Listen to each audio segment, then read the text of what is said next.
광주광역시를 대표하는 산업이 자동차 산업입니다. 이 대표 주력 산업, 이 첫 번째 지역 내 총생산 효과에 1등을 차지하고 있는 게 이 광주 자동차 산업인데요. 요즘 자동차 산업이 흔들리고 있습니다. 바람에 흔들리는 광주 자동차 산업과 지역 경제는 어떤 상관 효과가 있는지 그 내용 여러분과 함께 고민을 해보도록 하겠습니다. 광주 대표 주력 산업입니다. 이 자동차 산업이 휘청이고 있다는데요. 이 코로나 여파로 올 상반기 수출이 급감하면서 자동차 산업도 급격히 위축되고 있습니다. 이런 상황에서 대기업 노조가 또다시 파업을 예고하면서 지역 중소기업의 주름살은 깊어가고 있습니다. 미래의 먹거리로 주목받고 있는 광주형 일자리 모델도 주관 기관인 광주그린카 진흥원의 비위 논란으로 잡음이 끊이지 않고 있습니다. 참 힘든 상황이네요. 코로나 전체적으로 열악한 상황, 이 지역 경제 갈수록 위축되고 있는 상황에서 기아차 노조의 밥그릇 챙기기라는 지적도 나오고 있는데요. 자, 그 내용 좀 더 들어가 보도록 하겠습니다. 현재 기아차 광주 공장 파업은 가시화되고 있습니다.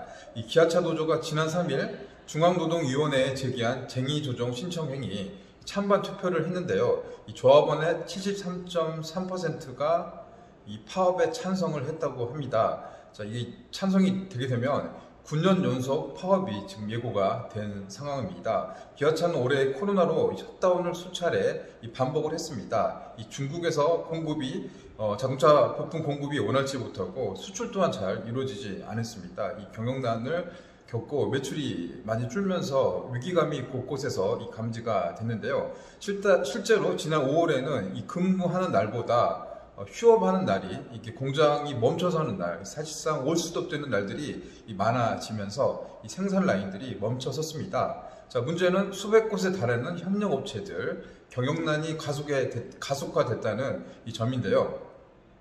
대기업은 이 막강한 자금력을 가지고 있고 유보금도 가지고 있습니다. 이 공장이 멈춰서더라도 버틸 수 있는 곳간이 튼튼합니다. 버틸 수가 있었는데요.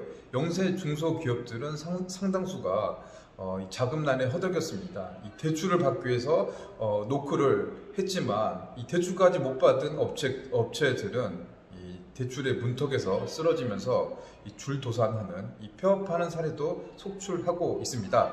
실제로 광주에 이 자동차 부품 업체들이 밀집한 곳이 광주의 하남산단 그리고 평동산단인데요. 많은 업체들이 올 상반기에 폐업을 하고 도산을 했습니다. 이 때문에 이 주변의 상권들 자영업 경기도 말 그대로 초토화를 맞게 됐는데요. 주변 경기가 얼어붙으면서 제조업 주변 상가는 문을 닫는 가게들이 속출하고 있는 것도 사실입니다.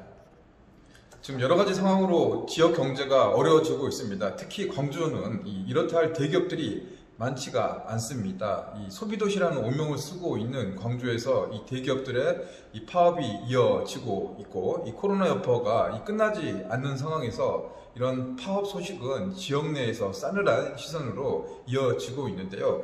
자, 실제로 광주 경기가 얼마나 좋지 않는지 살펴보면요. 이 통계청이 2018년 지역 소득 조사 결과를 발표했었는데요. 광주 지역 내 총생산 GRDP라고 합니다.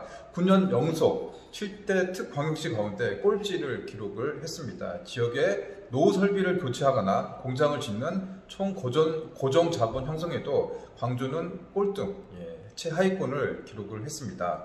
자, 현장의 반응은 어떤지 지역에서 이 자동차 부품을 생산하는 사장님의 이야기를 들어봤습니다. 자, 이 사장님이 저한테 말씀을 전해주셨는데요. 이 기아차 노조가 또다시 파업을 한다면 지역 경제에 심각한 파장이 우려된다. 자동차 부품 산업단지가 밀집한 하남산단과 평동산단은 이미 폐업하는 곳이 넘치고 있고 주변 상권도 초토화되고 있다고 분위기를 전해줬습니다. 기아차 노조 같은 경우는 지난 8월 말에 임금 단체 협상을 진행을 했었는데요.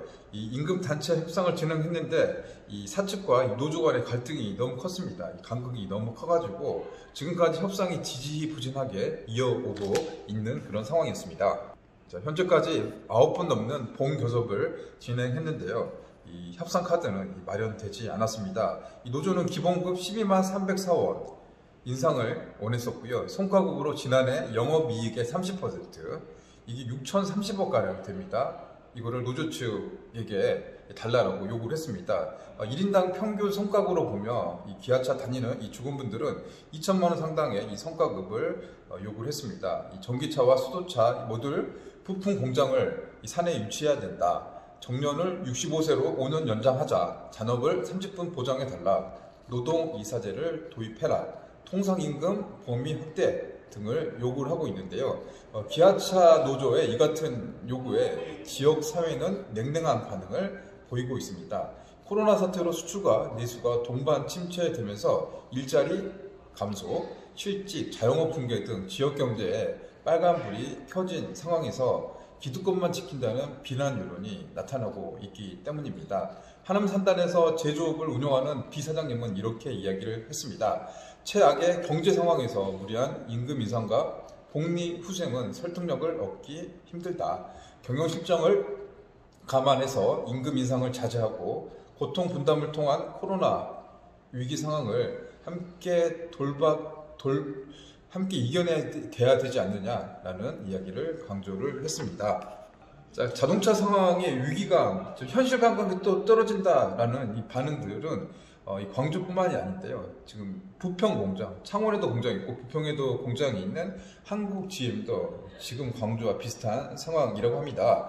자, 한국 GM 노조도 부분 파업이 계속 이어지고 있습니다. 한국 GM은 6일 부평 공장 투자를 보류를 했다고 합니다. 이 부평 공장의 신제품 생산 라인을 투자를 하려고 했었는데 이거를 보류했다고 하는데 그 이유는 다음과 같습니다. 한국 GM 코로나로 올 상반기에 6만 대 이상의 생산 손실로 이동성 위기를 겪은 바가 있었죠.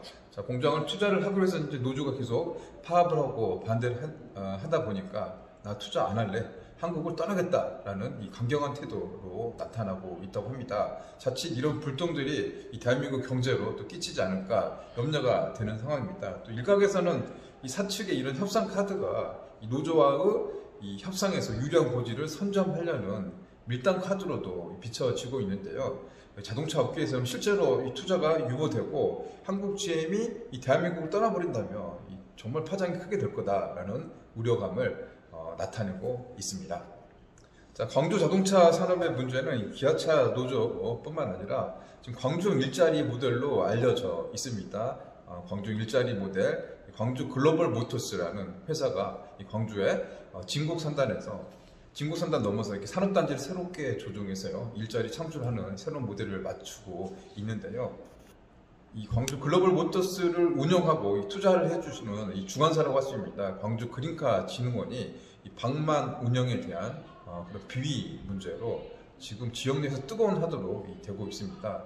전 원장 또 현직 원장에 대한 그 논란들이 지금 급속하게 지금 피어오르고 있습니다. 광주 시의회에서는 행정감사를 통해서 십자포화를 쏟아내고 있는데요.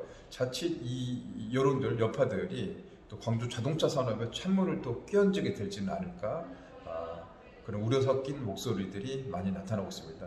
지금 현재 광주뿐만 아니라 이 전국 경제 상황들이 어려운 상황입니다. 노조의 주장들, 요구들 물론 납득할 수 있는 부분도 있겠는데요. 지금 상황에서는 서로 힘을 모으고 또 양보하는 지혜가 그 어느 때보다 필요할 때가 아닌가 싶습니다. 자, 그럼 여기서 논평을 마치도록 하겠습니다. 여러분 시청해 주셔서 감사합니다.